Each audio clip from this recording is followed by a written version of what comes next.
Hello, everyone, and welcome to the season recap edition of Hawk Talk. I'm Craig Rubzinski alongside General Manager Dan Carey.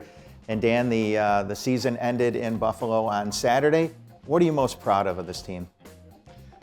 We took a big step this year. I think, there's a lot to be proud of throughout the season. We had one of those seasons that we had a lot of ups and downs. We had a great start to the regular season.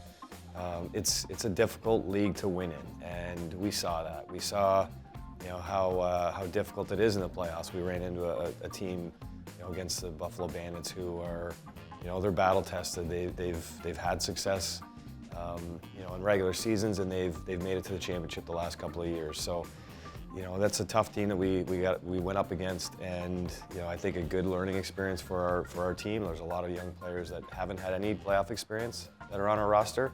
So overall, proud of our players, proud of our staff, and the work that everybody put into this season is something that is going to bode well for us in the future.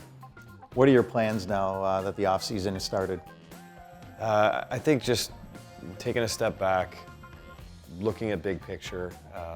We definitely need to improve. We need to get better, and that's part of my job this summer is to address our needs and make our team better in the ways that I can.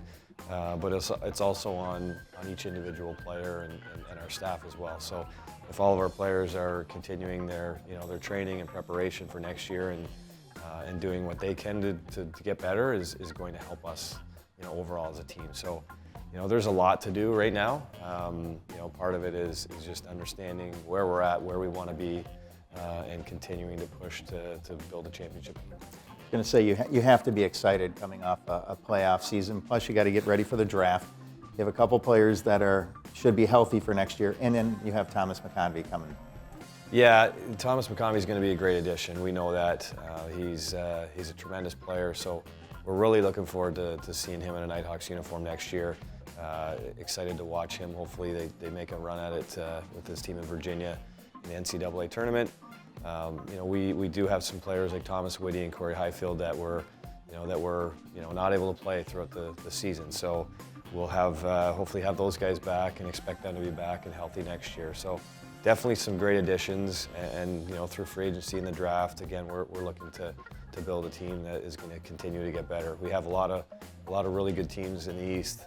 We were fortunate to be one of the 4 teams that got in the playoffs, but next year's a new year. And I know there's the majority of the people didn't expect us to be in this position this year, so it might be the same next year, right? We have some strong teams that are right there in the playoff mix. So it's not going to be something that is going to come easy for us next year. We're going to have to continue to take another step to be better for next year. All right, Dan. That was Dan Carey. I'm Craig Rubzinski for this episode of Hawk Talk.